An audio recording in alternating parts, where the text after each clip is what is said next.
na kumjua vizuri, and to know ili kesho tunapokutana naye njiani, whenever we meet him tomorrow on the way, tujue huyu ni ndugu yetu. we have to know this is our brethren. Bwana tusaidie sana. And God help Kama kuna us. mgeni ngambo ya hapa, If there is a visitor that side, mkaribishe. please stand up so that we can welcome you. Naona hakuna mgeni hapa. I see there's no Ngambo ya visitor from huku, this kama side. kuna mgeni asimame tumkaribishe. If there is a visitor from that side, please stand up so that we can welcome you. Naona pia uko kimya. Ngambo ya huku, This side, sijue kama kuna mgeni. I don't know if there is a visitor. Naona mgeni mmoja hapa. I'm just seeing one visitor. Na ndamwomba ndugu Nazer aweze kumkaribisha. Papa Nazer to welcome the visitor. Naona mgeni pembeni yako.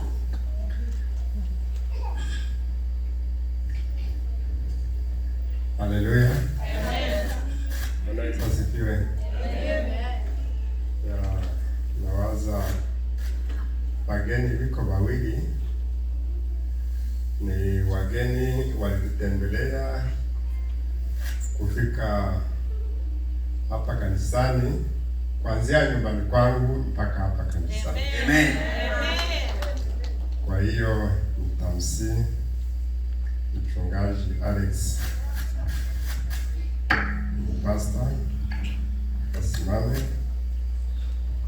nitasi mchungaji Celestin I'm going to ask Pastor Celestin naye pia asimame. also to stand up.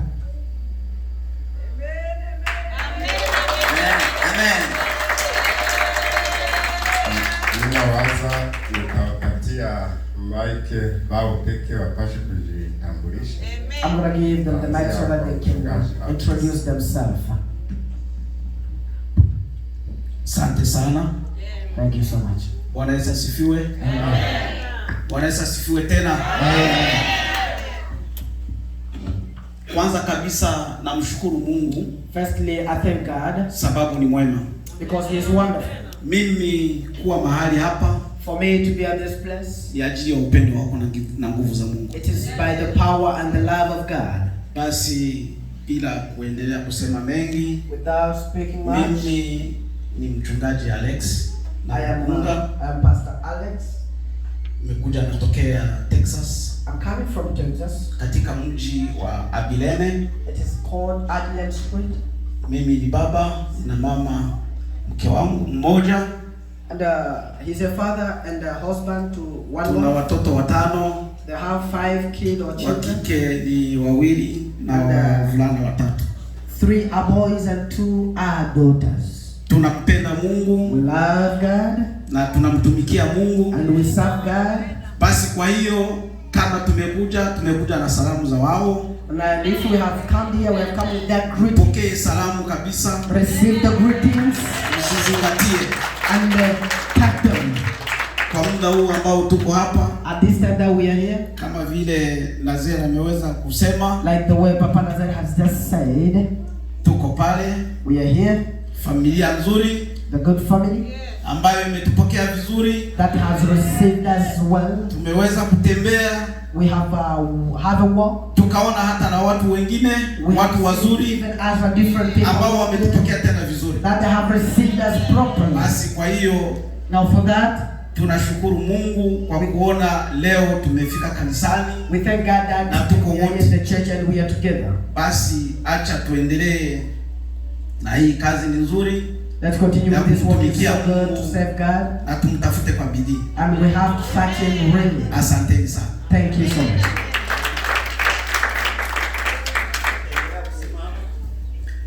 Bwana Yesu asifiwe. Amen. Na mimi pia ni mtumishi wa Mungu mwenzenu Me too. I'm a servant of God kutoka Texas Abilene. from Texas, Abilene. Baba wa mke mmoja. A father, a husband to one wife. Kama kawaida watu wako wapende hesabu za watoto zikuwe nyingi, Like here, the people doesn't like the number of children to be bigger. lakini sisi wa Afrika tunapokea yale ambayo Mungu ametupatia. We Africans will receive what God has gave to us. Nina watoto wanaume watatu I have 3 boys. Nina watoto wasichana 5. And I have 5 daughters. Kwa jumla ni baraka ngapi hizi? 8. Bwana Yesu asifiwe. Amen. Mimi ni mtumishi wa Mungu. I'm a servant of God. Kama nyinyi, kama nilivyosema. Like the way I have said. Lakini imetupasa siku ya leo tuwatembelee. It is usually and normally that today we have to visit you. Na tumemshukuru Mungu wetu.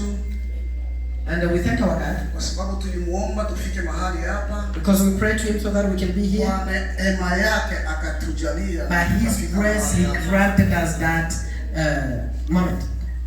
Kwa hiyo tunamrudishia sifa na shukrani. We bring back the glory to God. Kama vile mtumishi ameongea mbele. Like the way the servant of God said before. Hatukuja bure. We didn't come empty. Tumekuja na salamu ambazo zinajaa valize yote mzima. We have come with a greeting that is over the expand. Watoto wa Mungu wamesema muwasalimu wote huko. The children of God said, go and greet them. Akiwemo akina mama, akina baba, watoto pia. Among the women and fathers, the children and the youth. Tusalimia na wenyewe huko. Greet all of them. Basi tumeshukuru kwa ukaribisho wenu. Thank you for your welcoming. Tumeufurahia sana. We are so much extremely excited. Na bado tungali hapa kwa muda. And we are still here for a few time. Ambao Mungu atatujalia. That God gonna grant us. Na washukuru. Mama kidogo. You're gonna continue standing. Kanisa twende 1, 2, 3. Karibu wandugu na Mungu awabariki pamoja nasi. Tuwasalimu. 1, 2, 3. Jambo wandugu, amani kwenu. Vigelegele kwa ajili ya Yesu. Asante. Walio karibu wanaweza kuwasalimu. Asante. Tunaketi. We can be seated. Hallelujah. Amen. Ni heri kuona ndugu It is wonderful to see safari ya kwenda mbinguni. in the journey of going heaven. Kama uko wewe mwenyewe mjia unasikia kawoga. If you are alone on the way, you Lakini feel kama scared. mko bangapi? But maybe if you are Unajisikia you just feel strong. Amen. Wachungaji tunasema karibu sana. Pastors, you are most welcome. Tunaingia katika kipindi cha matangazo. It is time for announcement. Matangazo yetu ni kama vile ifuatavyo. And our announcement that has it follows. Kama mnavyojua kila siku ya 6 like the way you know every Saturday tunakuwa na waimbaji wanakuwa na practice ya nyimbo. The singers they have rehearsals here. Na hiyo siku ya 6 on the same Saturday wa kikundi cha maombi kinakuwa hapo kwa ajili ya kuombea kanisa. The intercession also are here for the prayers of the church. Na hiyo siku ya 6 and the same Saturday tunakuwa na ibada ya kufundishana neno la Mungu. There is a Bible study jioni evening. Na kanisa mnaalikwa kila mara. And the church always you are invited. Kama uko kazini ninavyosema. And if you are at work siku ya 6 on Saturday unajikaza kabisa kufika kwenye ibada hizo. If you're not at work on Saturday, try your best to be at kama tunavyoendelea kusema kanisa, hakuna kanisa bila maombi, hakuna kanisa bila kusoma Biblia. Mostly as we are saying, there's no church without prayers. Na hakuna Mkristo ambaye anaweza itwa Mkristo kama hasome neno la Mungu. And there's no Christian that can be called a Christian if he does not learn the word of God or be taught the word of God. Kwa hiyo kama Wakristo, like Christians, tujikaze tuwe nafika kwenye ibada hiyo siku ya 6. we have to try our best so that we can be coming to that Bible study every Saturday. Amen. Amen. Lakini siku ya 6 hii, the same Saturday, kama mnajua juma hili ni juma la Pentecost. Like you know, this week is a Pentecost week. Siku ya Mungu tutakuwa na sikukuu ya Pentecost. And on Sunday we are having the biggest happiest day for the Pentecost. Lakini siku ya sita But on Saturday, tunakuwa na ubatizo mahali hapa. we're going to have the baptism over here. Tutakuwa na ubatizo kwenye kanisa hili. We're going to have the baptism at this church. Na ubatizo utafanywa kwenye bahari huko. And the baptism will take place at the river. Kanisa, The church, linaombwa lote bila kuacha mtu. the church is invited or asked Kufika kwenye ibada ya ubatizo siku ya sita to arrive to the baptism service ambayo itafanyika na saa 4, itaanza saa 4. that will start at 10 a.m. Siku ya sita saa 4 on Saturday. tunakuwa na 10 a.m. ubatizo We're going to have baptism, na kanisa lote and the whole church linaalikwa it is kufika invited kwenye ibada hiyo attend the ya service ubatizo. of the baptism. Amen. Amen. Kanisa, kama mnaitia tuseme amen. Amen. Amen. Watakaobatizwa The people that are going to be baptized ni hawa, na tutawaomba wasimame na waje hapa mbele, kanisa liwashuhudie, liwaone. now we're going to ask them to stand up and come over here so that the church can testify Watakaobatizwa about them. tunakuwa na listi ya watu 12 kama wanafunzi wa Yesu. We have 12 people who are going to be baptized like the disciples of Jesus Christ. Tunaita jina na unafika hapa We're mbele. going to call the name and you will come over here. Wa kwanza ni Joshua Baruani. The first person is called Joshua Barwani. Tunamwomba Joshua Baruani afike. We are calling Joshua Barwani to come over here. Tunaomba Abina Nundu. We are calling Adina Nundi. Okay. Tunaomba Malipo Mzaliwa afike hapa. We are calling Malipo Mzaliwa to arrive here.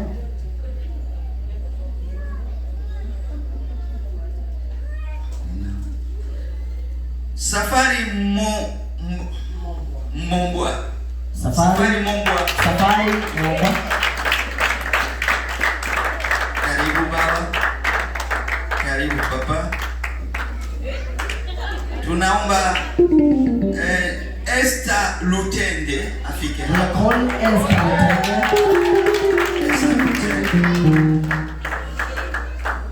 Tunaomba Elve Baraka We are calling Alvin Baraka. afike hapa. Tunahitaji Richard Elia We are called asimame mahali hapa. to come over here. Tunahitaji Bobilia Makechi. We are calling. Okay. We are calling. Tunahitaji Jane Mbongwa. We are calling Janet. Tunahitaji Daniela Lulu. We are called Daniela Lulu. Tunahitaji Kati Lulu We are calling Kat Lulu. na tunahitaji Timi Lulu. And also Tim Lulu is needed. Lulu ya anakuja.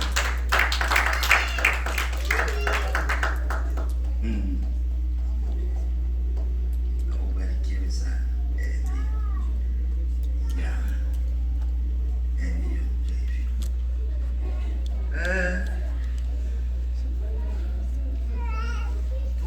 Tunao watu ngapi hapa sasa tayari? How many people do we have over here? Watu 7. We have 7 people.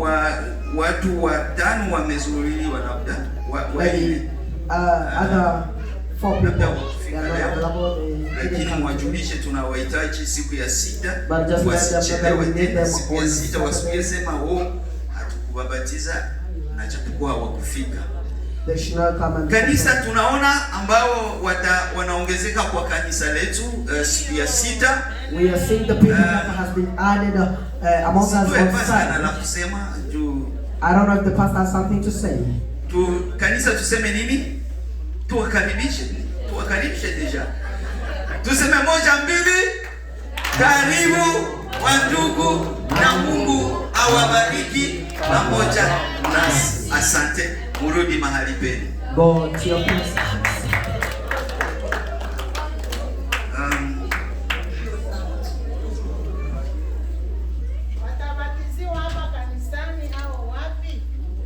tulisema watabatiziwa kwenye maji mengi kule kwenye bahari. Na tutawapatia address ya mahali ambapo kutakuwa ubatizo. We're going to give you the address of where the baptism is going to take place. Okay? Sawa? Tunawakumbusha majengo. We are reminding you about the construction.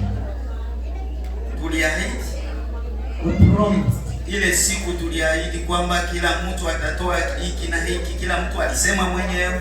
We promised that everybody promised that hakuna mwenye alilazimishwa. Nobody was forced. Amen. Kila mtu alitaja lile ambalo atatoa kwa ajili ya majengo.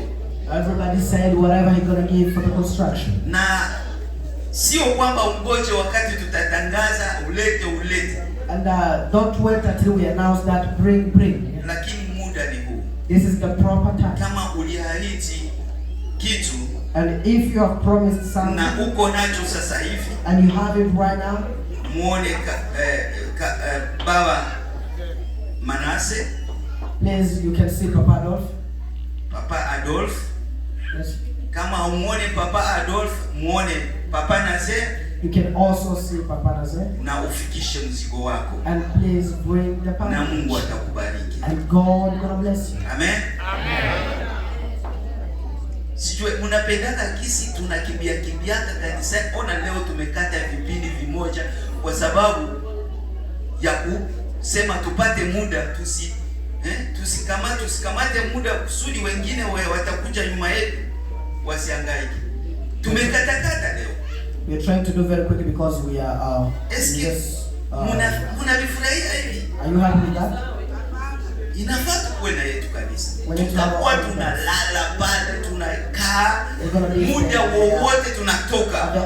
Kama tuwakishe matala bana tudikisha kila siku. Tukiwakisha matala 2 ya zaidi franga.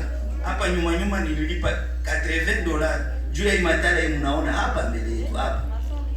Aseme tunakula moto. We are paying also in this life. Tutaishi hivi. Kanisa tutaishi hivi. Tufanye nini? Tununue yetu. We have to buy our own stuff. Kununua tafanya nini? Tutingize mfuko. Amen. Touch our pocket. Mfuko wako unahitajika. Mungu akubariki na Mungu awabariki. Amen. Amen. Chapia Yesu mikono. Bwana Yesu asifiwe. Tunafika wakati mzuri. Ni wakati wa matoleo. Na tungependa vitunga ya sadaka visogee hapa mbele. Na waimbaji mkisogea hapa mbele.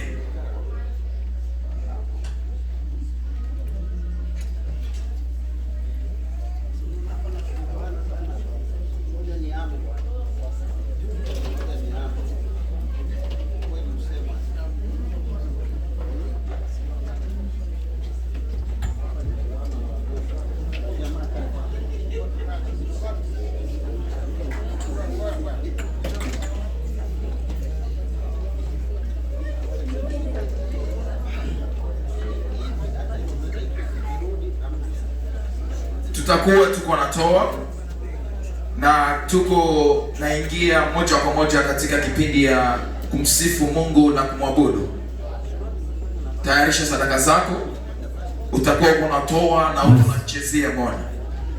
Na kanisa mzima tutashimama juu ya kumsifu Bwana. Kila ambaye iko na pumuzi atashimama juu ya kumsifu Bwana. Haleluya. Kuna tangazo lenye tulisahau. Kwa hiyo hii siku ya ubatizo, bamama ba maombi tunawasihi, haiko kusema kama tunakata kipindi chenu tutakutana si wote kwa ubatizo, hakutakuwa maombi hapa kanisani. Haleluya. Sasa kusikue mwenye changanyikiwa akuye kwa maombi na sie tuko kule kwa ubatizo. Asante sana kanisa, tushimame ili tusifu Bwana.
ambalo lipaza sauti na uanze kuongea maneno mazuri. Huyu Yesu anatosha. Maisha yangu nimpe nani? Maisha yangu yote nampa Yesu atawale. Maisha yangu nimpe nani? Maisha yangu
maneno machache kanisa.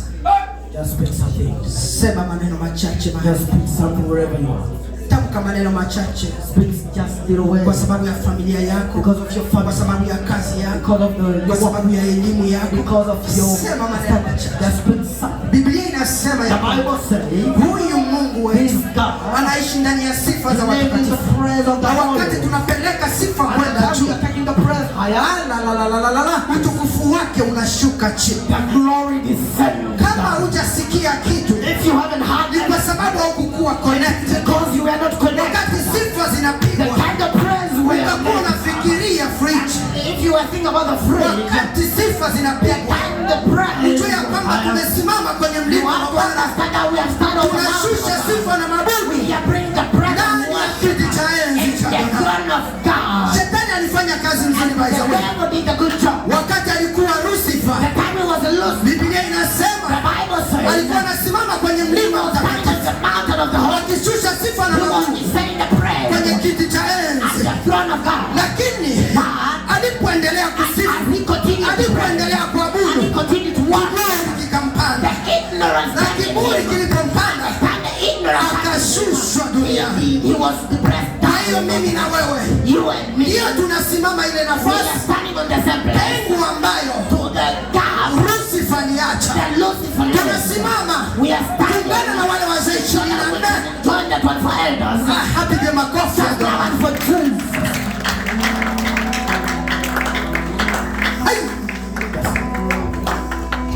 Marafiki zangu waimbaji, tunaweza kaa chini.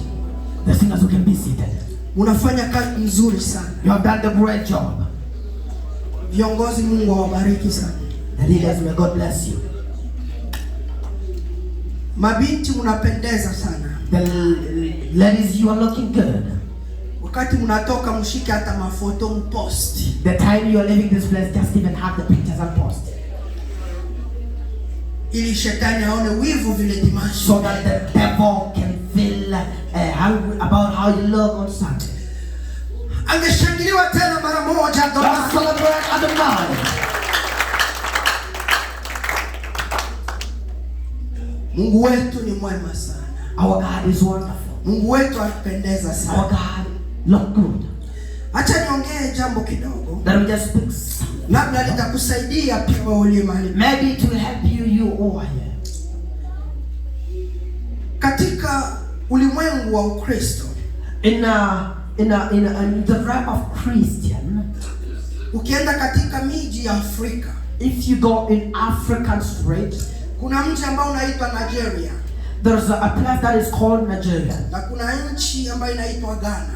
And there is also a country that is called Ghana. Kuna nchi ambayo inaitwa Afrika Kusini. And there is also a country that is called South Africa.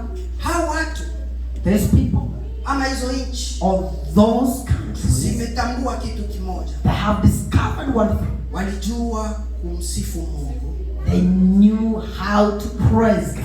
Na wakajua kumwabudu Mungu. And also they knew how to worship God. Siku moja, one day, uchukue muda wako tu, just take your time, uwatembelee kwenye kanisa zao hapa Marekani. Just join them at their churches here in America. Wakati sifa na mabudu zinapigwa, and whenever they are doing the praise and worship, kila mchungaji, every pastor, unamkuta analala chini. You will find them lying down. Mama Zama, umeshawaona hao watu? Mazama, I believe you have seen these people before. Maana ya kulala chini, the meaning of lying down, ni kusema nimejishusha. It means humbling yourself. Na hakuna Mungu mwingine, and there's no other God anaweza anifanya that can make me niharibu suti yangu, to destroy my suit. Wakikuja kanisani, at the time they came to church, wanajua wanaenda kazini. They know that going to work, na ni kazi moja, and it is one work, ya kusifu na kuabudu Mungu, to praise and to worship God.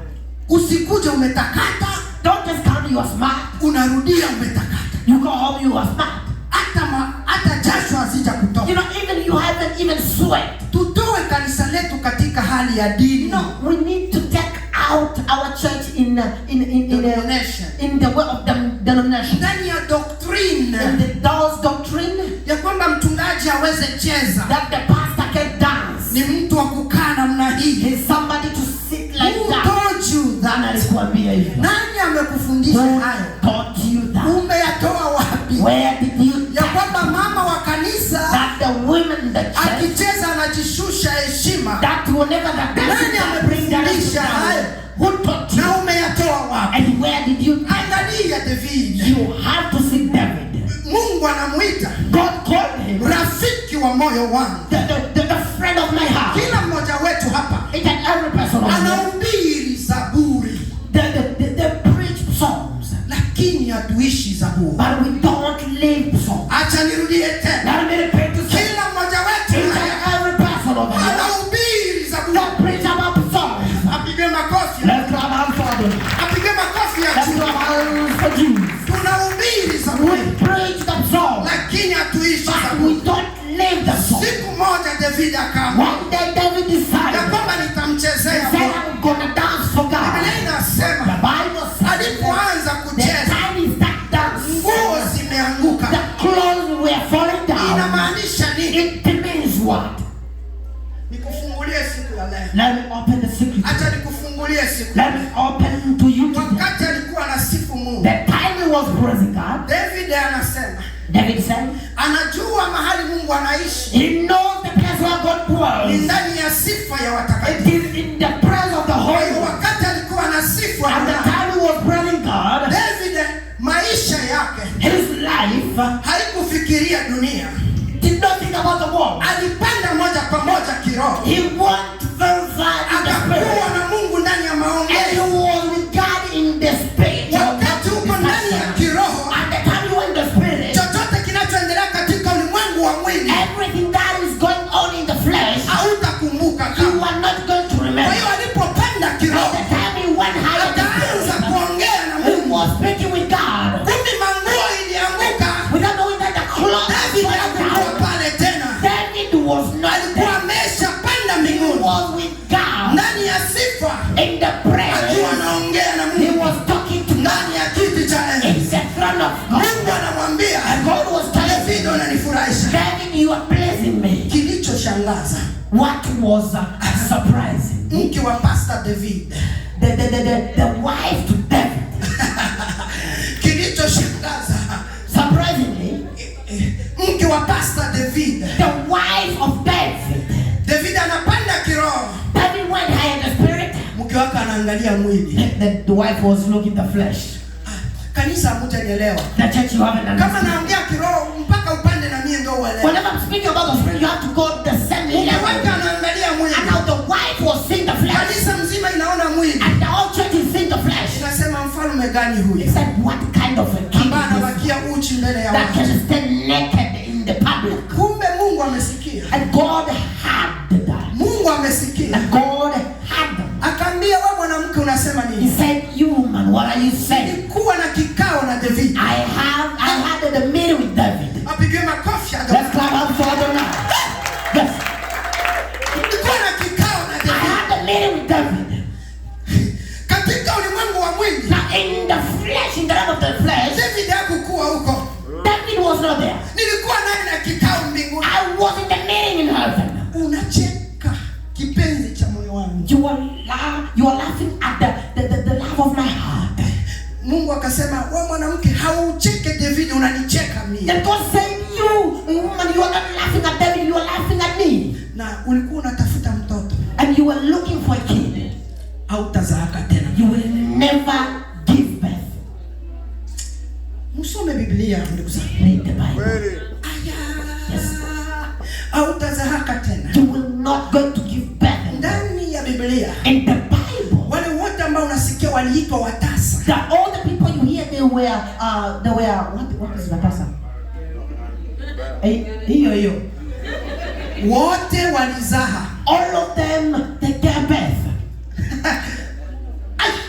Wote, All of them, lakini mmoja tu. but only one person. Wakina Ana baada All walicheza. the other way dancing.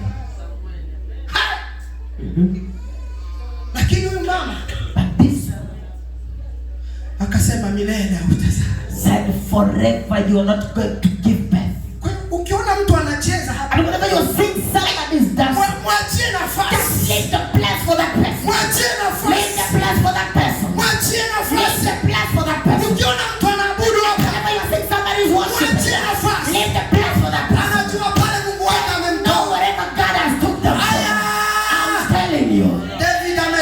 And David said, simba, the lion, na dubu, na hiyo porini kule, in the forest, mama hakukuwa. the mother was not there. Mzee Yese mwenyewe baba yangu, And the ant was not there. simba ilijitokeza The lion appeared ili ichukue kondoo za so baba that yangu. it can take the sheep of the father. Niliita Mungu, I called God, Mungu akanisaidia. and God helped me. Mahali hakuna baba, There was no a father. mahali hakuna mama, There was no a man. mahali hakuna kaka, There was no a brother. mahali hakuna mjomba, There was no an uncle. ni mimi na simba. It was me and the lion. Macho kwa macho na simba. It was face to face with the lion. Nani mtetezi wangu sasa hivi? Who's gonna be my protector here? Haya, apiga makofi Let's Adonai. clap for Adonai. Haijatosha, piga makofi For Adonai. Clap for Adonai. Aish. Yes. Ay, ay, ay. Powerful. Ay, ay, ay. Nani mtetezi wangu? Who's gonna be my protector? Ni mimi na Mungu. It is me and God. Mama angeliweza. My mother couldn't do it. Baba angeliweza. My father couldn't do it. Mungu wangu But my God amesimama kwenye minguruma. is stood on the voice of the lion. Akasimama mbele ya Goliath. And he stood before the Goliath. Akaambia He Goliath, told Goliath, kazi ile papa ameifanya porini. the work that my father did in the forest. Yes.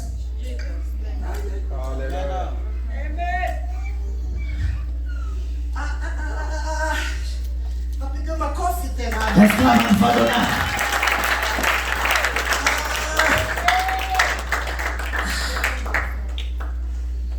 Thank you, Jesus. Aya. Thank you, Jesus.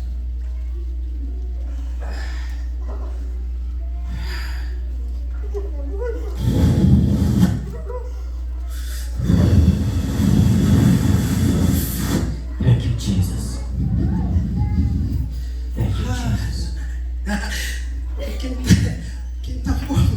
Ukitambua Mungu, If you understand God, hautakaa ukisukumana na watu. you won't be partial with people. Ukijua vile Mungu If you know how God, hautakaa ukisukumana na you watu. are not going to be there quarreling with people. Kuna wakati unacheka tu. There is a time you just laugh. Hallelujah. Yes. Hallelujah. Amen. Hallelujah. Hallelujah. Amen. Ai.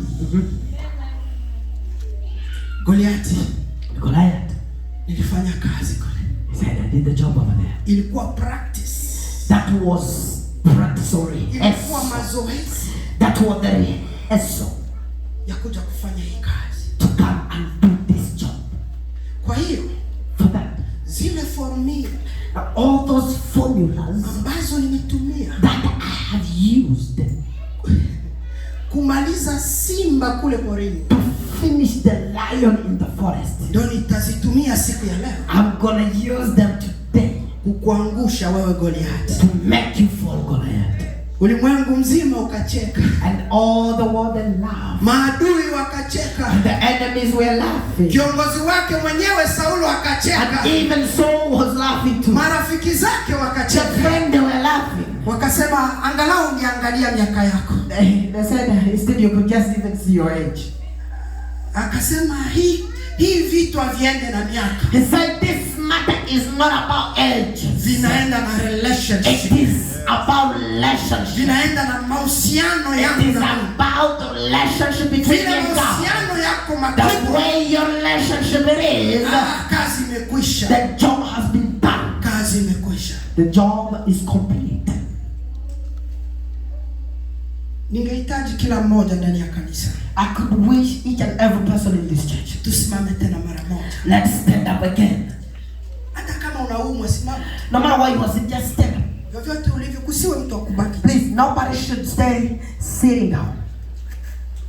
Tutakwenda kusema hallelujah. We're gonna pronounce or say hallelujah. safari kama 5. We're going to repeat like 5 times. Na nitasema 1, 2, 3. And I'm going to say 1, 2, 3. Kila mtu aseme haleluya, haleluya. And everybody going to count hallelujah up to number 5. To number 5. Amen. Kwa hiyo unaanza kuhesabu 1, 2, 3. Hallelujah, hallelujah, hallelujah, hallelujah, hallelujah. Apige makofi tena Yesu. Clap for Jesus. Yes. Tunaweza kaa waheshimiwa. We can be seated. Leo ni wiki yetu ya mwisho. This is our last week. Wakati tunakwenda kuwabatiza wapendwa. That we are going to baptize the loved ones. Na kama tunakwenda kuwabatiza wapendwa, and if we're going to baptize the loved ones, nimeshukuru sana maneno ambayo mtumishi Papa Buzimba amesema hapa. I will lie whatever Papa Buzimba said over here.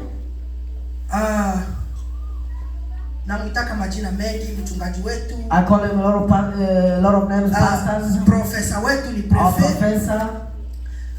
Yote mwa unapokea tu. Everything receive. Majina yote hayo yanamstahili. All those names he is worthy to get. Alisema neno moja. He said one word. Ya kwamba mwa mnakuja Bible study. That you need to be coming to the Bible. Hakuna kitu tunaweza endelea. There's nothing we can continue kama hatufike Bible study. if we don't come to the Bible. Leo kuna injili inapita huko nyuma. Today there is an evangelism that is going behind. Ya kwamba Biblia inajipinga. That the Bible is inajipinga yenyewe. It is opposing itself. Thank you. Mara inakwambia hivi, mara inakukataza hivi. Maybe it might be telling you this, the other time was to also tell you the other things. Mfano wa haraka. Now the very quick example. Siku ya wamama nani alihubiri hapa? The day of women's day. Who preached over here? Mama Nabii. Mama Nabii. Ni mwanaume ni mwanamke. Sasa ukienda kusoma Biblia inasema mwanamke asisimame hapa. Now if you go and read the Bible says that a woman should not stand on the altar. Sio watu wanasema, Biblia inasema. It's not people saying, it is the Bible. Mwanamke, the woman, asisimame hapa kuhubiri. Should not stand on the altar to preach. Especially mbele ya wanaume. Especially in the men. Na sio agano la kale, ni agano jipya. And it's not in the Old Testament, it is New Testament. Ya kwamba tukiwa kanisani hivi, that wherever we in the church like this, kazi ya mwanamke kufanya, the work of a woman to do, kukaa kimya, is to be silent. Na akiwa na maswali, and whenever they're having a lot of questions, kuuliza bwana yake nyumbani, she has to go and ask the husband at home. Hiyo ni Biblia. That is the Bible. Lakini sisi, but we, tunaona mama na bintu anasimama. Usoma mama bintu standing here. Tunaanza kuuliza yule ni mwanaume au is he a man or she's a woman? Biblia inajipinga itajipinga. Is the Bible opposing itself or not? Lakini hautayajua hayo kama hukukuja Bible. But you won't know that if you don't come to the Bible. Nini kimepatia mwanamke ruhusa ya kuhubiri? What has gave the woman the ability to stand here and preach? Wakati Biblia inasema asihubiri. The Bible has said that she should not preach. Na amesimama amehubiri. And she has come here and preached. Ina maana kanisa letu limetenda dhambi. Which means our church has done sin. Kwa hiyo hapa Bible study. Now in the Bible study, ndio tunachimbua vitu kama hivi. It is where we go deep. Ili usikutane na mtu mwingine. So that you should not find another person. Akwambie funua Biblia. I will tell you open the Bible. Kanisa lenu sio ya kweli. Your church is not a true church. Wanawake wanahubiri. The women are preaching. Kama na unajua andiko. And if you know also the scripture. Unamwambia na wewe funua Biblia. And you also say open also the Bible. Niambie. Tell me. Kuna roho ya mwanamke na roho ya mwanaume. Do we have a spirit of a woman and a spirit of a man? Roni, the spirit is ile ambayo iko ndani ya mwanaume. The same spirit that is in a man. Hatuende huko. We are not going. Niko nasema hivi. I'm talking like this. Mwanamke ni mtu. A woman is a person. Na mwanaume ni mtu. And a man is a person. Wote wameumbwa na Mungu. All of them have been created. Na wakati ameshusha Roho Mtakatifu. And the time the Holy Spirit descended. Ameshusha kwa wote. The Holy Spirit descended to wanawake walijazwa na Roho. The women were filled by the Holy Spirit. Wanaume pia walijazwa. And also the men were filled by the Holy Spirit. Kama ukukuja Bible study. And if you did not come to the Bible study, utaenda kushikwa kwa mitego. You are going to be captured in little traps. Hallelujah. Amen. Hallelujah. Amen. Ni kuongea, tunaongea. We're gonna be discussing. Sio hata kuhubiri. It's not a preaching. Tuko na wachungaji wengi hapa. We have a lot of pastors. Watasaidia kanisa siku. They will help the church today. Wangapi wameshabatizwa? How many people have been already baptized? Wote ambao wameshabatizwa wapandishe mikono. Mpandishe vizuri usi. Everybody that has been baptized, please just lift your hands up. Okay. Asante tushoshe. Kwa hiyo tukiuliza wale ambao wamebatizwa, if we ask the people who have been baptized, tuwe huru, ubatizo ni nini? What is baptism? Kwa sababu twende kusaidia wale wengine ambao hawakubatizwa. Kwa sababu kama uliingia ndani ya kitu unajua maana ya hiyo kitu. Which means if you did something, which means you know the meaning. Karibu amekuja siku ya 6 tulikuwa hapa na bwana Safari. Pepea kwanza hivi. Just to have, tulikuwa na Bible study nzuri sana. We had a good and wonderful Bible study. Wewe usijibu hii maswali Papa Safari. Wewe ukae kimya. Don't answer this question. Just be quiet. So ubatizo ni nini? What is baptism? Atuhubiri leo tunaongea. We are not preaching today, but we are discussing. Maana ya ubatizo. It is to die and to rise with God. Kuna mwingine? Do we have another one? Asante mama. Kwa ngambo yangu mimi, maana ya ubatizo ni kukubali Yesu Kristo kuwa Bwana na Mwokozi wa maisha yako. Andika hiyo pia. It is to accept Jesus to be the Lord and Savior. Maana ya ubatizo, mtu mwingine tafadhali sana, karibu. Another person, you are most welcome. Amen. Naweza ongeza. Yes. Can add. Kubatizwa ni kufa na kufufuka pamoja na Yesu. Pia ni kuzika utu wako wa zamani na kufufuka na andika hiyo nyingine. Write another one. Sawa vizuri papa, karibu baba. Mike hiyo ongea baba. Ma response zote wanapana za kweli. Lakini tena ubatizo ni kugeuka. Ni kugeuka. Acha nifasirie kugeuka. Sema yote. Sio kukua ulikuwa mweusi ukue mzungu. Hapana. Sio kwa ulikuwa unaangalia mbele uangalie nyuma. Hapana. Sema yote baba. Kugeuka ni kusema unaacha yale ambayo ulikuwa ndani, yes, unaingia ya mpya. Ni kusema nini? Useme ila mwenye labda anasiende mbali. Ni kuacha dhambi. Umpokee Yesu Kristo kuwa Mwokozi wa maisha yako. Hiyo ndio kugeuka. That is to turn around or to change. Kubatizwa ni kugeuka. Na kugeuka ni kuacha. And to change is to live the sin. Kuna mwingine anaongeza jambo.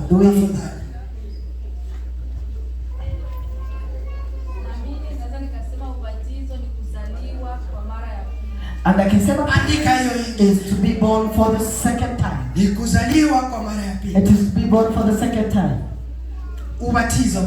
Tunaendelea. We are moving forward. Kuna mwingine tafadhali. Yes. Mheshimiwa Kopani.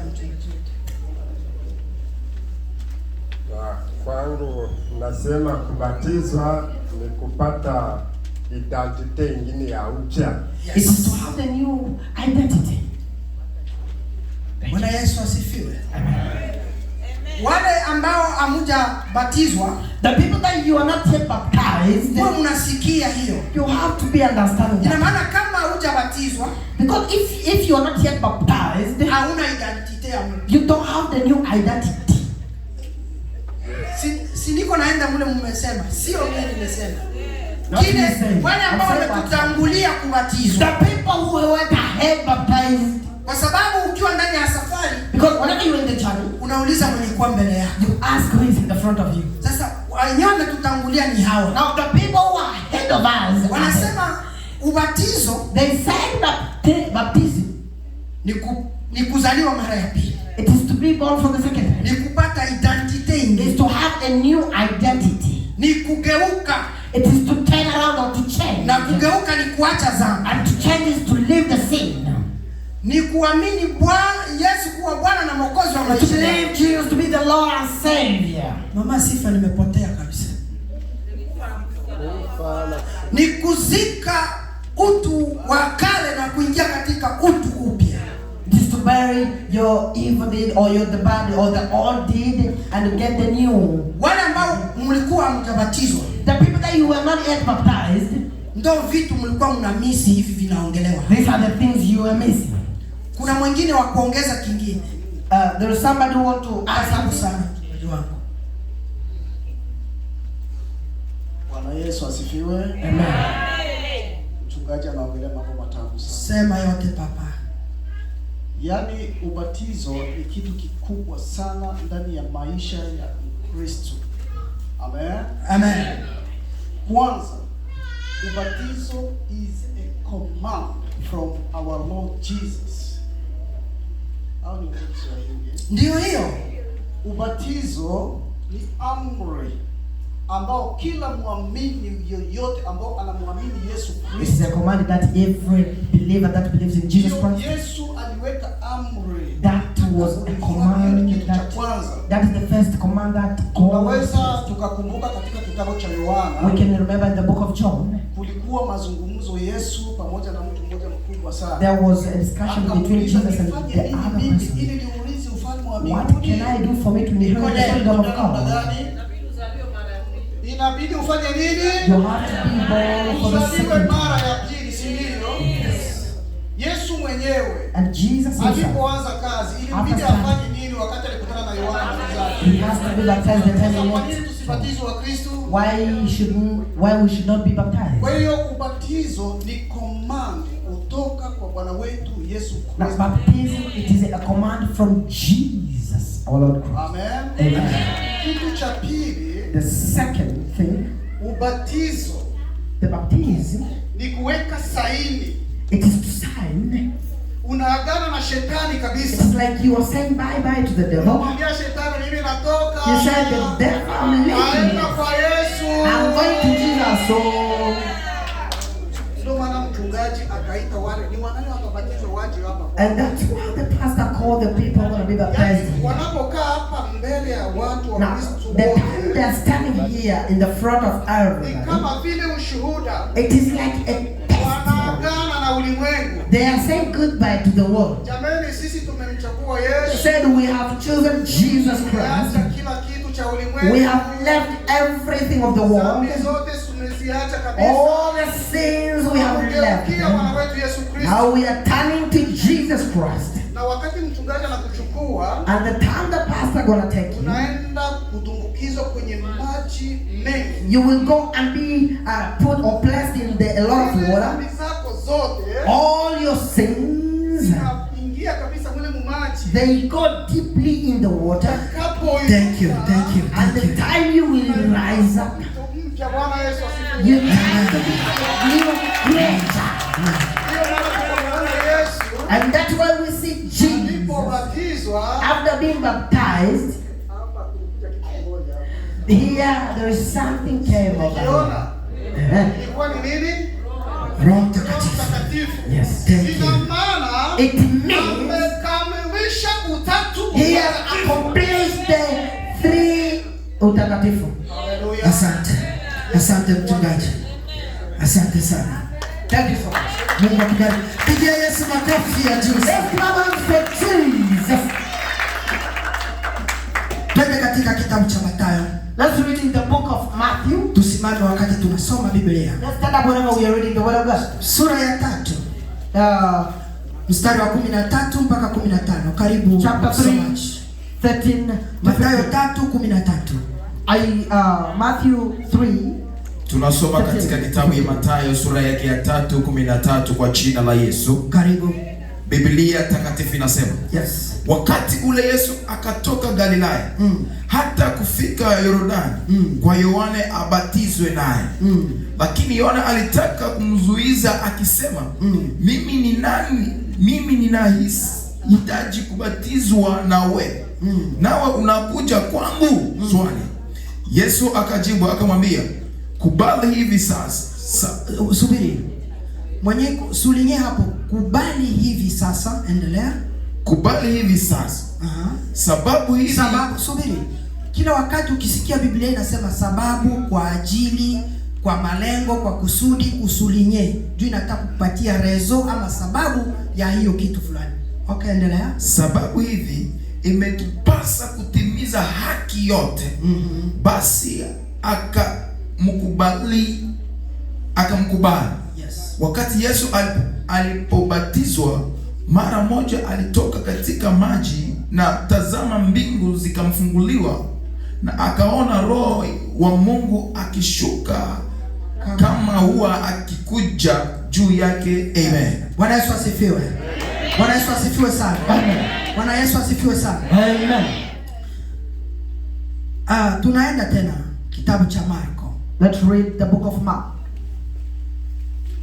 Marko 16:16. Mstari mmoja tu. Mark 16:16. Marko 16:16.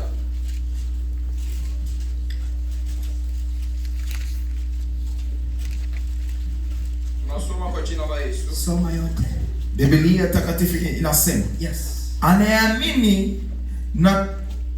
Anayeamini na kubatizwa ataokolewa, asiamini atahukumiwa. Amen. Amen. Tukae chini. Let's be seated. Somo letu la leo, our study for today, linasema ubatizo. it is talking about baptism.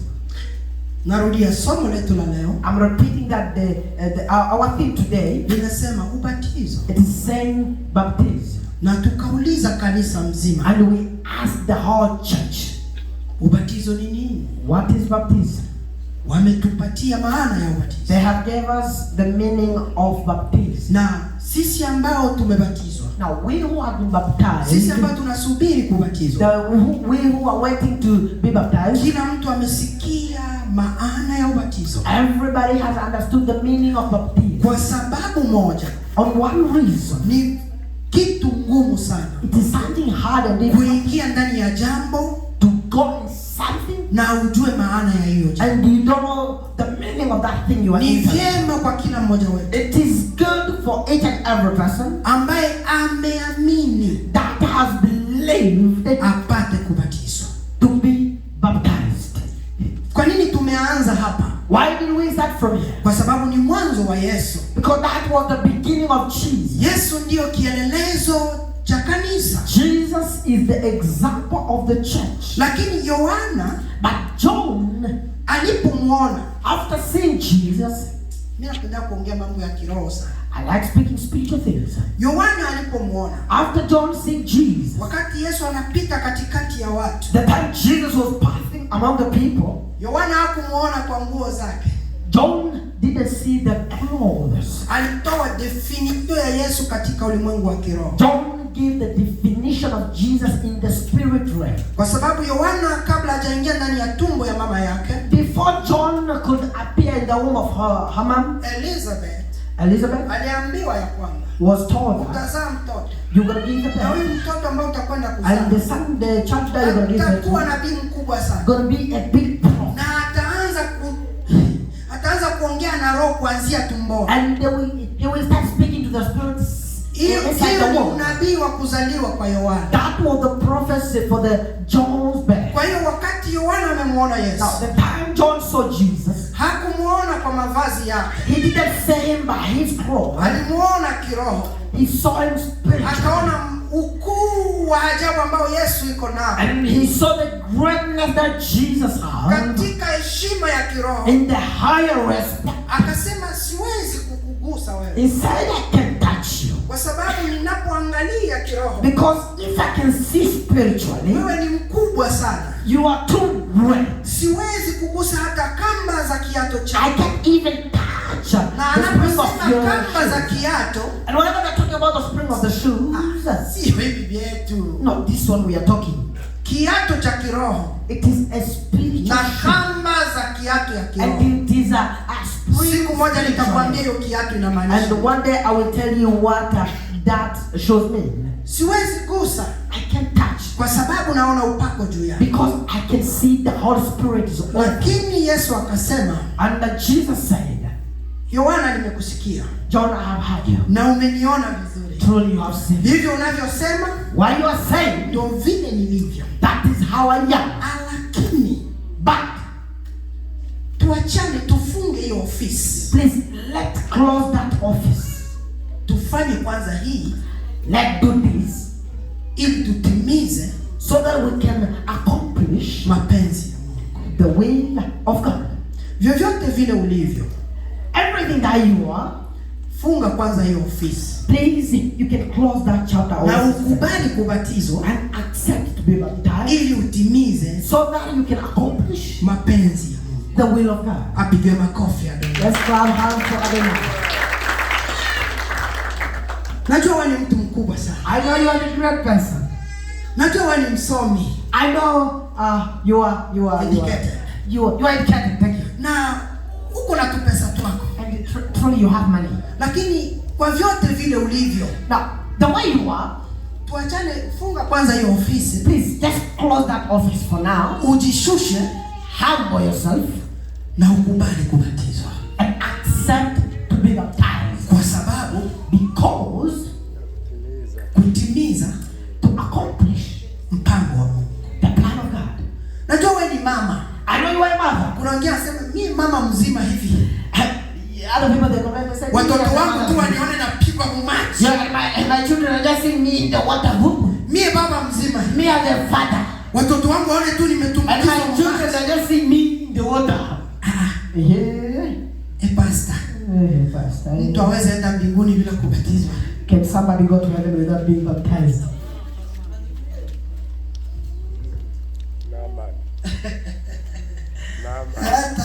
Papa Nazeri, simama hiyo yenye unasema. Hapa tunaongea. Unasema? We are discussing. What did you say? Tunasema kuna mmoja anaitwa Nama. Naam. Aliambiwa kwenda hiyo kusema babu tumbukize. Yeye peka yeye ajitumbukize kwa maji. Kusuda pashe kupona ukoma yenye alikuwa nao. Kwa sababu kama mtu kenga alikuwa kanamwambia hiyo shauri akakuwa kanastahili kusimama mbele yake kamwambia hiyo mama. Lakini akazalau kufika wakati mtu mwingine karibu naye anamwambia basi tujaribu tuone. Pale hakuwa amani, ilikuwa tu kusema tujaribu tuone kama hiyo kitu itawezekana. Ndio kuenda akapona, lakini asingefanya kusema ningebakia na nini na ukoma. Hiyo ndio ipige makofi hiyo neno ya Bwana. Unasikia mambo ya wazee. You have heard what the elders are saying. Yaani wakati tunaongea hapa, whenever we are speaking here, ndio maana nasema usikumbuke nyumbani. That's why I said don't remember home. Ulete akili yako hapa. Please bring your mind here. Kwa sababu wakati tunaongea, because the time we are speaking here, kutokea maneno haya, from this word, Mungu anaanza kukufunulia yaliyo yako. You know, God gonna start revealing what is yours. Tunaongea ubatizo. We are talking about baptism. Mungu anapeleka Nabii Nazeri mpaka kwa Naamani. You know, Papa Nazeri has gone straight to Naaman. Kwa hiyo Mungu akikufunulia kitu hapo ulipo, if God gonna reveal something at that place that you are, usinyamaze, omba mic. Don't stay quiet, ask for the mic. Leo atuhubiri, tunaongea. We are discussing, we are not preaching. Niko naeleweka vizuri? Ukifunuliwa neno hapo ulipo, if you are revealed a word wherever you are, cha muhimu ufupi tu, just be short. Ongea. Speak. Kwa sababu tumeambia Mungu leo tutaongea. Because we told God that. Niliambia hata Papa Buzimba jana. I told even Papa Buzimba. Kamwambia Dimashe kesho tutaongea. That tomorrow we gonna discuss. Hatutahubiri, tutaongea. Tomorrow we gonna discuss. Ndio maana unaona mambo ilienda haraka haraka. That's why you see things are very quick. Bwana Yesu asifiwe. Amen. Bwana Yesu asifiwe. Amen. Bwana Yesu asifiwe. Amen. Sapige makofi kwanza Yesu. Sema kwa dakika chache, just in few minutes. Rose mhando wetu leo. Somebody should not be forced to be baptized. Kubatizwa ni mtu kujitolea, sio kulazimishwa lazima ubatizwe. Baptism is not by force, you need to choose by yourself. Nikiambatana na yule dada, if I can connect to her, Mungu ameumba mwanadamu, God created a human being, na akamweka tofauti na mnyama. And he made him different with an animal. Kila wakati anakuonesha mambo mazuri Mungu. All the time God gonna show you good things. Fanya hili na hili na hili. Do this and this and this. Usifanye hili na hili na hili. Don't do this and this and this. Akishasema hivyo, and if he had said so, yeye anaondoka. He will just leave. Maamuzi, the decision. Ndio vile ule dakika anaongea. That is what my sister is saying over there. Kwani ametuambia tubatizwe. Truly they have told us to be baptized. Ile maamuzi ya kuamua kwenda kubatizwa. But the decision to go and be baptized ni mtu mwenyewe. It is personal matter. Sinaeleweka ile. It is very well understood. Ipigwe makofi ile neno. Let's clap hands for that one. Bwana Yesu asifiwe. Amen. Bwana Yesu asifiwe. Amen.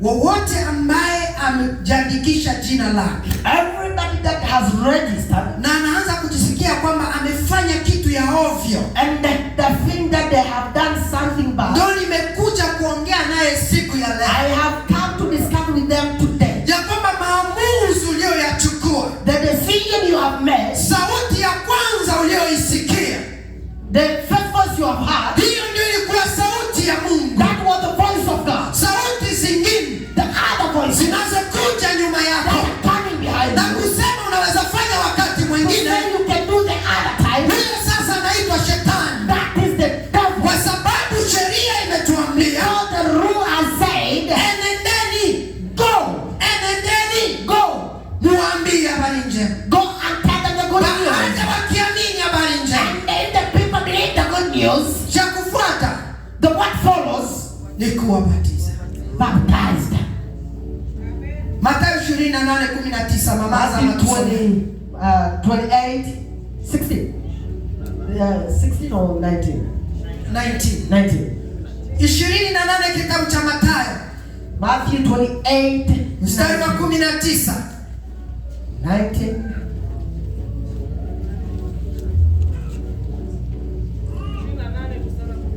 Wa 19 kama ike pale.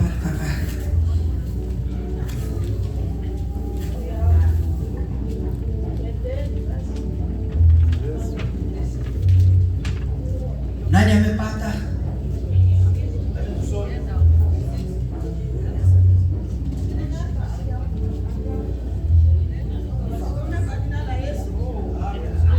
Asante sana. Karibu. Nasoma 28. 19. 19 nasema hivi.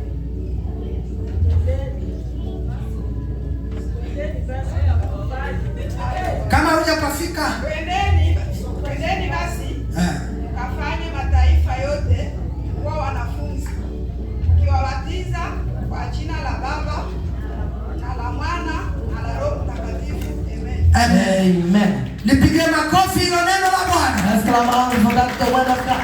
Wakati tunaongea, when we are, kila mtu anatenda jambo. Every person has to be doing the work. Tunashukuru kwa kazi mko mnafanya wa mama. Let's thank you for the work that you are doing. Kuna kijana ameshasoma, kuna mama amesoma. Tunahitaji baba. Now we need now a father. Tunahitaji baba. We need a father now. 3 Mathayo Matthew 3:16. Matthew 3:16. Huyo ni baba. Karibu. Kitabu cha Mathayo sura ya 3 na mstari wa 16 nasema, naye Yesu alipokwisha kubatizwa, mara akapanda kutoka majini, na tazama, mbingu zikafunukia, akamwona Roho wa Mungu akishuka kama ua. Unaweza ishia akija juu yake. Twende kitabu cha Yohana 3:22. Let's go in the book of John 3:22. Mistari miwili tu, 22 na 23. Just 22 to 23. Yohana 3:22 na 23. John 3:22 23. Yohana 3 mstari wa ngapi? 22. Nasema baada ya hayo Yesu na wanafunzi wake walikwenda mpaka nchi ya Uyahudi, akashinda huko pamoja nao, akabatiza. Endelea, shuka mstari wa 23. Yohana naye alikuwa akibatiza huko Ainoni, karibu na Salimu, kwa sababu huko kulikuwa na maji tele. Kwa lugha nyingine, kuna watu unaweza ishia. Kuna mwenyeko na French. We have somebody with the French language, Kinyarwanda language, Kinyarwanda language. Yohana 22, John 3:22. John 3:22 to 23. Lugha nyingine ambayo sio Kiswahili. A different language which is not Swahili. Jambo ry'Imana rivuga muri Yohana 3 umurongo wa 22. Yes. Umutwe w'amajambo ati Yohana yongera gushingira intahe Yesu. Hanyuma y'ivyo Yesu ajana abigishwa biwe mu gihugu cy'Yudea, atemba nayo nabo abatiza, kandi Yohana nawe yabatiriza ahitwa Ainoni, hafi y'Isalimu, kuko aho hari amazi menshi. Kuko hao hari amazi menshi. Sulinyeha. Where there is a lot of water, just sign there. Bwana Yesu asifiwe. Amen. Hiyo ndio nilikuwa natafuta. That is what I was looking for. Walikuwa wanabatiza hiyo eneo. They were baptizing at a place kwa sababu walikuwa na maji mengi. There was a lot of water. Ndio nisema tupate lugha nyingine. That's why I said we need to have a different language. Kuna lugha ya Kifaransa pia. We have French. Uko naye? French. Tusomee baba. Read for us. John 3:22. Tunasoma kwa jina la Yesu Kristo. Yes, in the name of Jesus. Après cela, Jésus, accompagné de ses disciples, se rendit dans la terre de Judée, et Allah, il demeurait avec eux et il baptisait. Amen. 23. Jean aussi baptisé à Enon, après des Salim, parce qu'il y avait là beaucoup d'eau et on avait pour être baptisé. Merci papa. Thank you. Nipigie makofi neno la Bwana. Let's clap for Jesus. Hiyo ndio tofauti wetu. That was the difference. Ndio nipenda kusoma. Na kanisa la Catholic. That's the only difference with our church and Roman Catholic. Maji mengi. A lot of water. Zote zinaitwa ubatizo za maji. All of them are called water. Lakini kuna ubatizo wa maji madogo ya kumwagia. But there is a baptism of na ubatizo wa maji mengi. And a baptism of people. Yesu wetu. Our Jesus. Ambaye ni kielelezo. That is an example. Alibatizwa kwa maji mengi. He was baptized in a lot of water. Baada na yeye. After that. Akaanza kubatiza. He started also baptizing. Kwa maji mengi. In a lot of water. Ndio maana mama Mate akasoma. And that's why Mama Mate read. Wakati pia ameondoka. The time he also left. Akasema mimi nimeenda. He said I am going. Kuhubiri habari njema. Preach the good news. Na baada ya hayo. And after that. Mubatize watu. Baptize them. Kwa maji gani? Kama yeye amebatizwa kwa maji mengi. If he has been baptized in a lot of water. Baada ya kubatizwa na yeye akaanza kubatiza kwa maji mengi. After being baptized also he baptized. Sasa yeye haiko tena. He is not there anymore. Ameondoka. He has gone. Ameacha ahadi kwa wanafunzi. He has left the promise to the. Ya kwamba na nyie muendelee kubatiza. You have to continue baptizing. Wewe kule unaenda kuchukua sahani. Now there you are going to take a plate. Unaanza kumwagilia watu mkate. And you will start throwing the water in the head of people. Nani amekufundisha hiyo? Who taught you that? Umeitoa wapi hiyo? Where did you take that? Tuko pamoja? Are we together? Nimebatizwa. I've been baptized. Mimi ambaye ndio kielelezo. I am the example. Kwa maji mengi. in a big water. Pia na mimi nikaanza kubatiza kwa macho yangu. So I started baptizing in your eyes. Hata John mwenyewe, even John himself, alibatiza kwa maji mengi, was baptizing in a lot of water. Mimi naenda, I am going. Sitakuwa tena. I am not going to be there. Hamtaniona kimwili. You won't see me flesh. Lakini nitakuwa kiroho. But I'm going to be in the spirit. Lakini, but kila mtu ambaye ataamini, every person that going to believe, abatizwe. Let him be baptized. Papa Mate, wewe Yesu amekuaga hivi. Uliona vile yuko anafanya. You have seen what Jesus is doing. Sasa unavaa kanzu, you wear the gown, unaenda nyumba yako, you go in your house, unachukua kikombe cha maji, you take a cup of water, unaanza kumwagia watu. You start pouring water. Kule mbinguni Yesu anakuonaje? In heaven, how do Jesus see you? Unapita nyuma ya sheria. Unapita nyuma ya agano. Unapita nyuma ya agano. You have just passed behind the covenant. Peleka kwanza maiki kule. Kuna maneno kule. Shepo na kuacha na kuambia, fanya jinsi nilikuwa nafanya. Sema yote. Mimi nilikuwa nabatiza kwa maji mengi. Sema yote. Na yeye hautaniona tena. Sema neno. Lakini endelesha kazi. Kama jinsi nilikuwa nafanya. Sema yote. Lakini wewe unakamata kopo, unatia 1, 2, 3. Bahari zimekauka. Haufanyi kazi ambao alikuachia.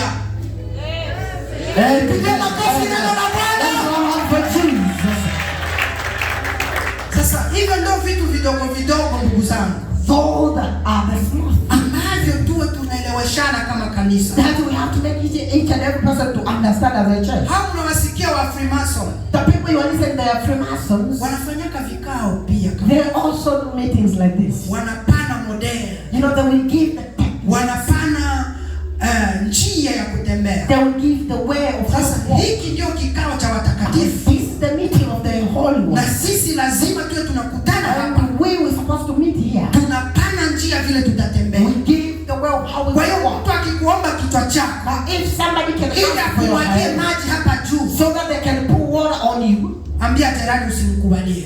Just tell your neighbor, don't accept. Tena jirani mwambie usimkubalie. Talk to your neighbor, say don't accept. Tuko pamoja? Usimkubalie. Don't accept. Watu wanaweza fanya vitu vingi. Because people they can do a lot of things.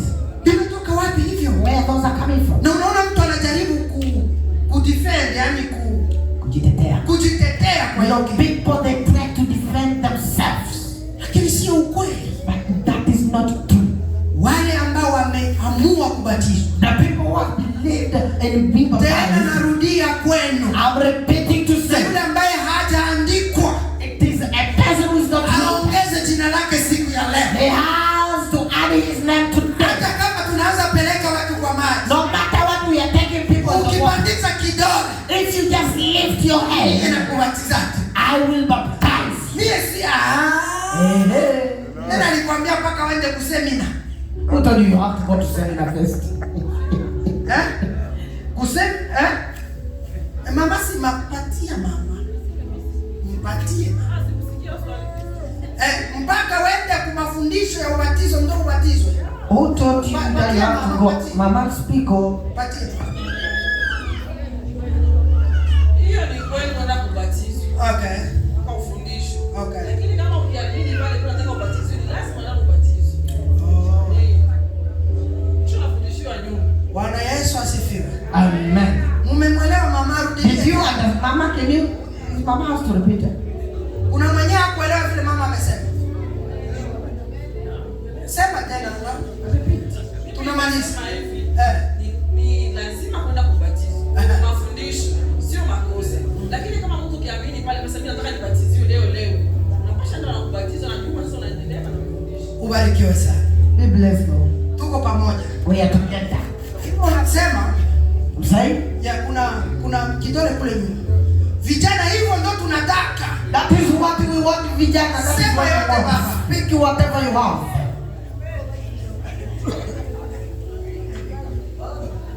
Sema baba. Okay, Bwana Yesu asifiwe. Amen.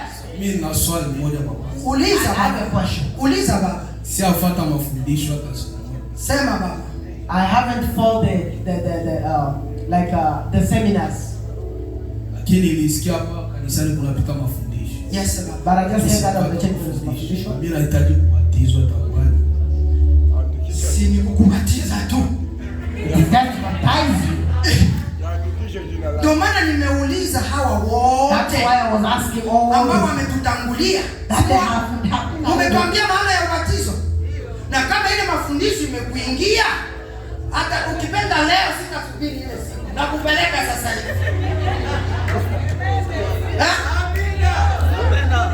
Yeye akisema mimi sitasubiri hiyo siku. Hapa na viatu hivi tunaenda. Baada ya ibada twende. Kabisa. Hiyo ndio kweli. We are going. Ukiamini pale pale. If you believe over there. Yes, God. Okay, so we say that if you believe Lord Jesus Christ is your Savior, right? Yes. So you could get baptized at that same time. You don't have to go through the foundation. No. You have to decide. If you want us to do it now, is your choice. Anytime that you want. I can do it right now if you want me to do right now. If you want me to wait tomorrow, I'm going to wait according to you. According to me? Yes. But don't you think that when somebody said that I want to be the president of the United States, they have to put in the work for them to be there? Like they can't just, you can wake up and believe Lord Jesus Christ is your Savior, right? Yes. But then you have to believe through His Spirit in order to be that. So you can't just wake up and get baptized the next morning. Oh, I understand what you mean. Because this is two different kingdoms. Yes. We are in the kingdom of God. Yes. The way we work is different with the government of America. Yes. In the kingdom of God, we have our way to do stuff. Amen. Yes.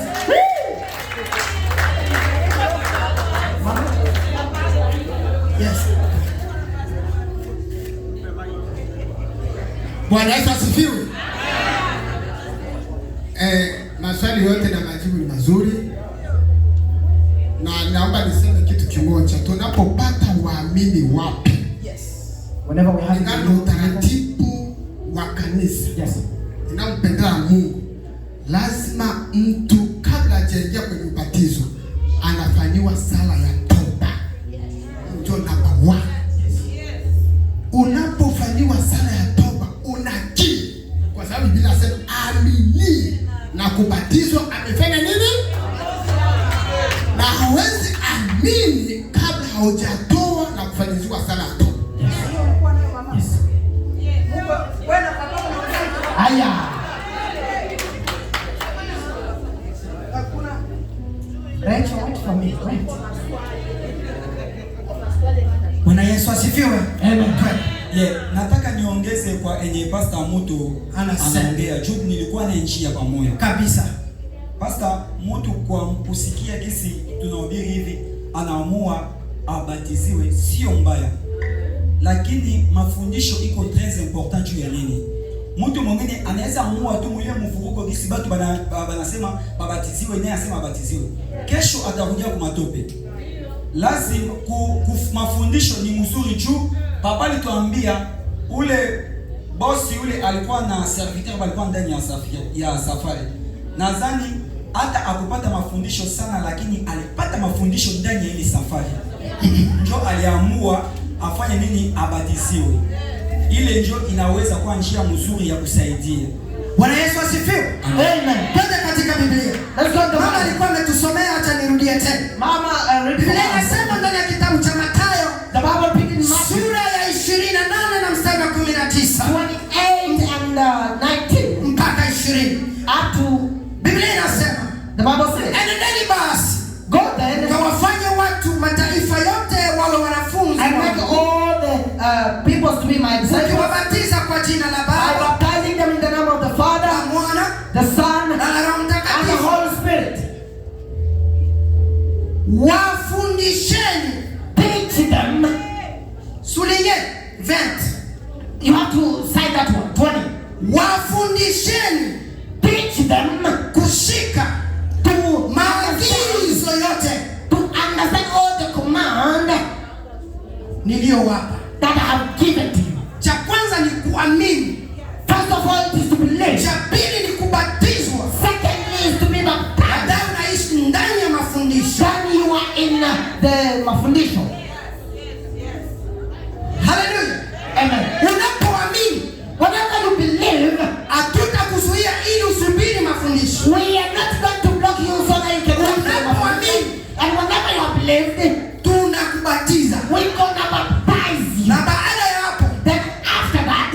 utaishi ndani ya mafundisho. You're gonna be living in the mafundisho.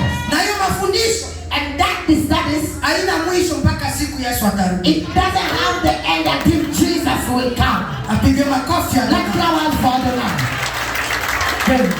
Ndio maana tunasema that's why we are saying, hata kama umebatizwa, no matter where you are baptized, hata kama hujabatizwa, no matter where you're not baptized, uje kwa mafundisho, come to the Bible study, kwa sababu uliamini, because you believe, na ukabatizwa, and you are baptized, ukakataa mafundisho, you refuse the Bible study.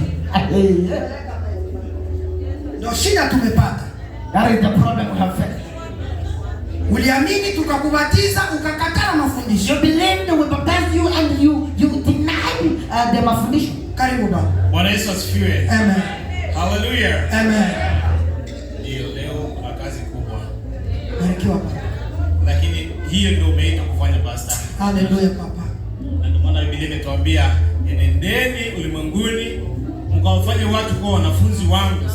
Mwabatize kwa jina la Baba na la Mwana na Roho Mtakatifu. Sema yote baba. Sasa hapa nakwenda kwa yule ambaye atakwenda kubatizwa. Yes.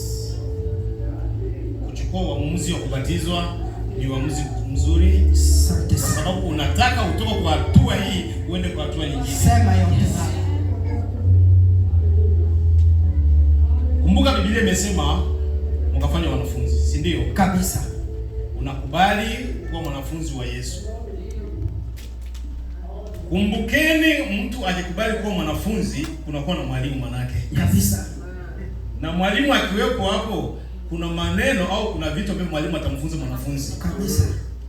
Na ili mwalimu aweze kubali kama huyu mwanafunzi yuko sahihi au yuko sambamba na mimi mwalimu, ni pale mwanafunzi anapotekeleza yale ambayo mwalimu amesema.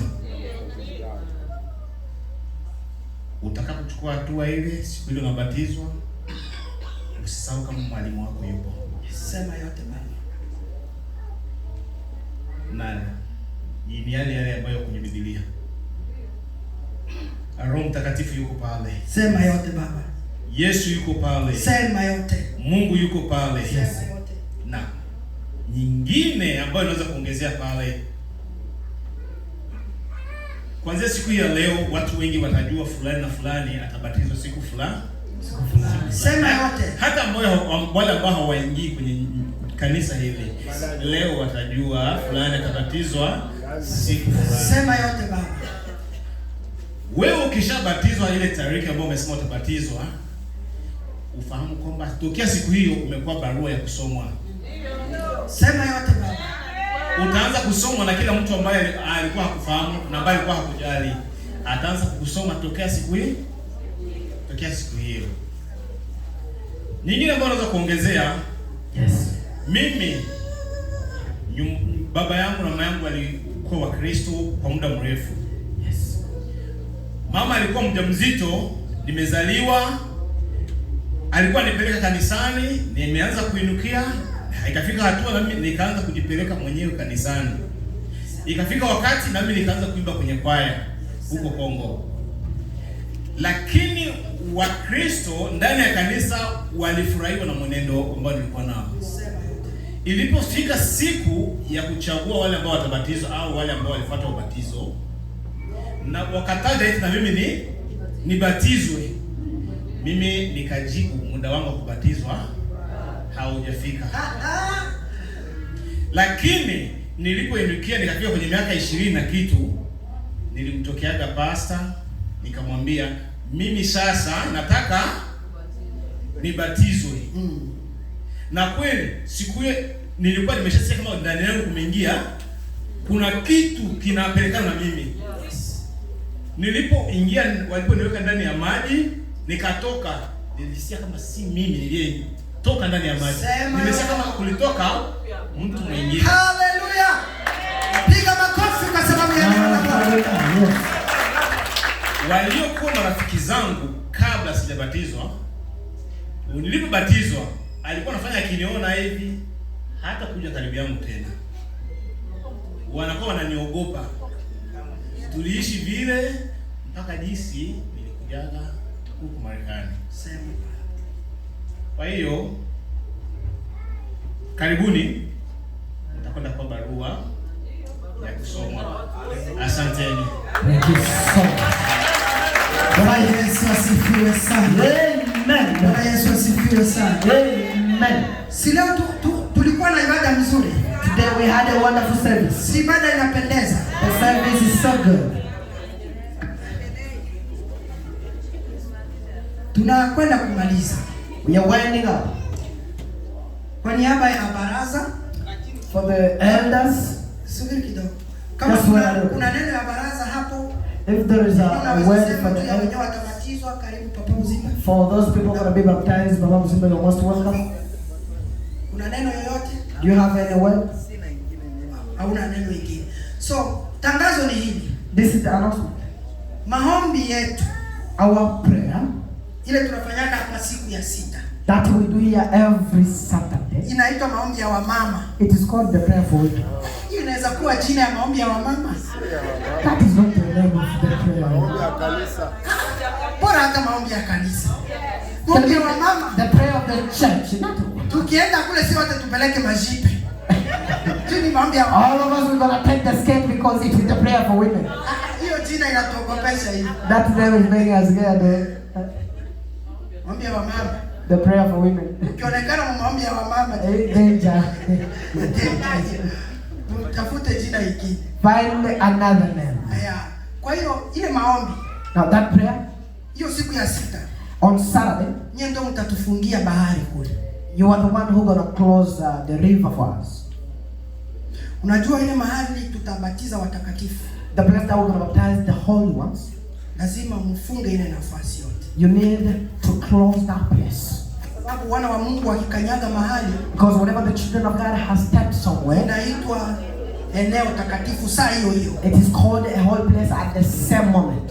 Si mnakumbuka? You remember? Alipoongea na Musa, after speaking to Moses, akaambia Musa hivi, Moses, toa viatu. Remove your shoes. Anza kuungama. And start to repent. Kwa sababu hapa unakanyaga sasa. Because the place you have inakuwa inaitwa eneo takatifu. It is called a holy place.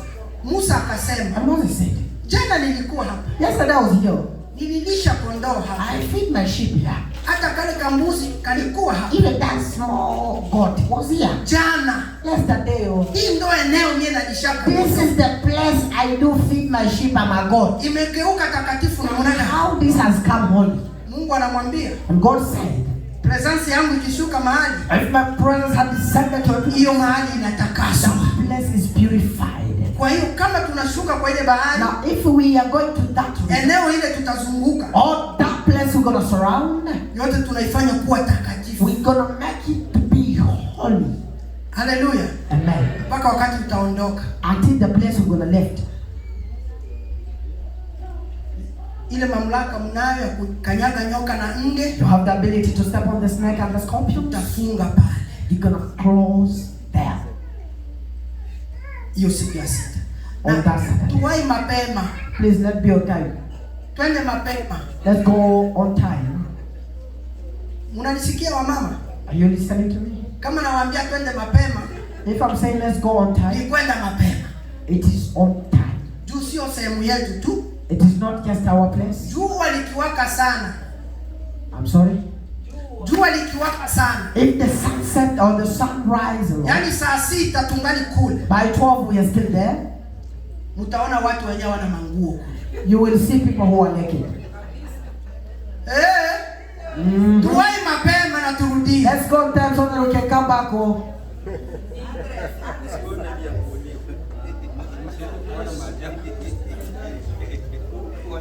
Tuwai mapema asubuhi na turudie. Let's go on time so that we can come early. Jua lisitukute kule. Before the sun set. Mie jua likinikuta kule, if the sun finds me there, mapema. I will come back on time. Kwa sababu macho yangu sipendi kuona kenye sipendi kuona. I don't want to see what I don't want to see. Twende mapema na tumalize mapema. Let's go on time. Asubuhi saa 4 ikifika saa 5 by 11 we are coming back. Bwana Yesu asifiwe. Amen. Wamama mmeshajua. The women, you know, ni hatari tunaishia hapa. We are warning from you. Twende mapema asubuhi. Let's go on time on Saturday. Papa Joshua, wewe ni kuandika jina tu. Okay, asante. Una cha kuongeza? Oh, muda sasa. Tulikuwa tunatoa time has gone. Yeah. Tunabakia na 3 minutes na tujaomba. Dakika 3. Haitachukua muda. Juni itasimamisha watu tuombe wakipeleka haraka. Pastor hata maliza.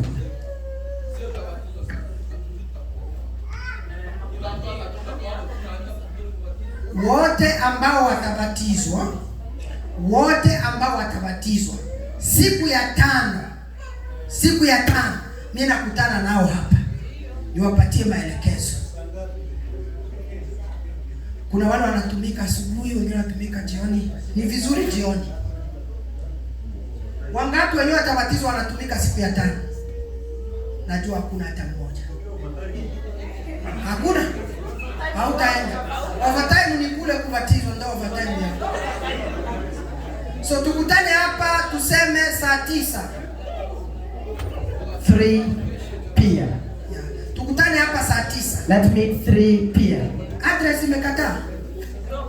Hii ndo address. Kila mtu andike kwa simu yake. Please write that address on your phone. Na ni hapo tuko tunaenda. Ndio nawaambia twende mapema. Let's go on time.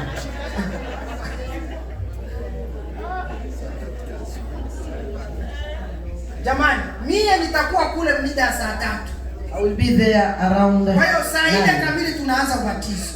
By time. Kwa kushika foto, ashike foto, hiyo ndio address. That time, that is the address. Na tutakuwa ku terminal 4. And we're going to be at the terminal 4. Ukishakuwa pale kuna vibango vya kusema parking ya kwanza, ya pili, ya tatu, ya 4. Sisi tutakuwa ku parking ya 4. We're going to be at the 4th parking.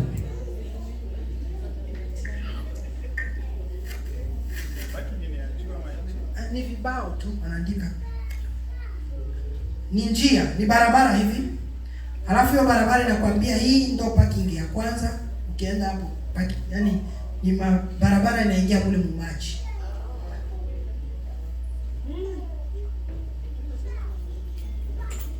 Ni dakika 20 tu.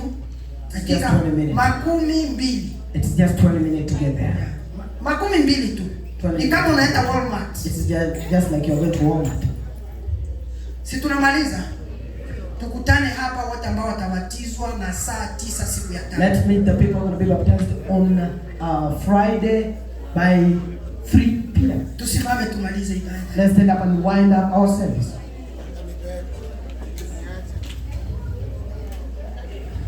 Hallelujah. Hallelujah. Let's stand up. So, wakati huu ni wa kukaribisha pastor Papa Mto. The time to receive. Karibu. Mubariki kanisa mzima. Welcome and mubariki mioyo ya wale ambao watabatizwa. And to bless the soul of those people who will be baptized. Twende mbele za Bwana. Baba, tunasema asante, tunakushukuru kwa maana Bwana tumekwenda kuona mkono wako ukitubariki siku ya leo. Yes. Tumekwenda kupokea neno lako kutoka kwa watumishi wako. Yes. Ni kweli neno limetoka kwako. Kwa maana limekwenda kutujenga. Bariki wote Mungu ambao wamekuja kwa ajili ya kusikia leo. Pia tunakwenda kuwabariki wote ambao wakupata neema kwa ajili ya siku ya leo. Watembelee siku ya leo. Uwatie moyo kwa kila mmoja aliyobaki nyumbani. Uwaguse wagonjwa wapone. Uwaguse waliokuwa na matatizo mbalimbali. Mungu, tunajua kwamba ni wewe ambao una uwezo. Katika jina la Yesu Kristo tunasema asante kwa siku ya leo, na tunakwenda kushukuru kwa wale Mungu wamekwenda kuamini, kwa maana Biblia imesema kwamba aminiye na kubatizwa ataokoka. Kweli wana wako wamesimama mbele yako na kuamini kwamba watakwenda kutoa ahadi na kuitimiza siku ya Jumamosi, ambao litakuwa ishara na ulimwengu na mataifa kushuhudia mbele zao na kuogopewa na kila kiumbe ambao kiko kinyume na mamlaka na mapenzi ya Mungu. Tunasema wabarikiwe Bwana, fungua milango ya siku hiyo, endelea kuwabariki. Tunakwenda kulaani makusudi yote mabaya ya ibilisi yasipende kuzuia mipango yako, ili kanisa liendelee Kristo, Bwana na Mwokozi wetu. Amen.